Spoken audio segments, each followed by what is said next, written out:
Well, the Cape Winemakers Guild says that it's continuing with its positive transformation journey on a new generation of young South African winemakers.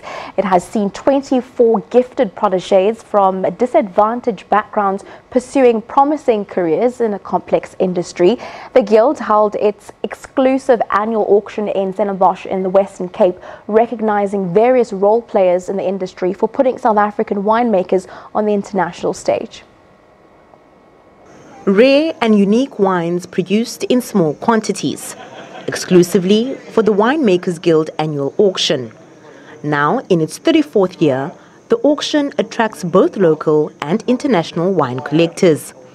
It is winemakers like Etienne Leriche that got the Guild off the ground in the 80s. This will be his last auction. It's a great feeling, magnificent. I've been a founder member since the early 80s. And just to have had a wine on auction all those years, mainly Cabernet, always the same wine, is great for just once, I suppose, the way you feel, but also it's been a very satisfactory journey all the time. Leriche's departure opens up opportunities for young and upcoming winemakers like Sidney Melo from Limpopo. He's in his final year of the Cape Winemakers Guild Protégé program. The program it's amazing.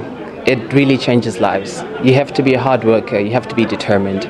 It's not an easy job. Sometimes it's odd hours. You start at 7, you end up at 4 the following morning. So you need perseverance, you need discipline, you need attention to detail.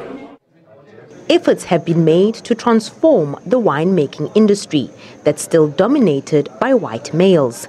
The economy and the land debate are other issues that will impact on the industry.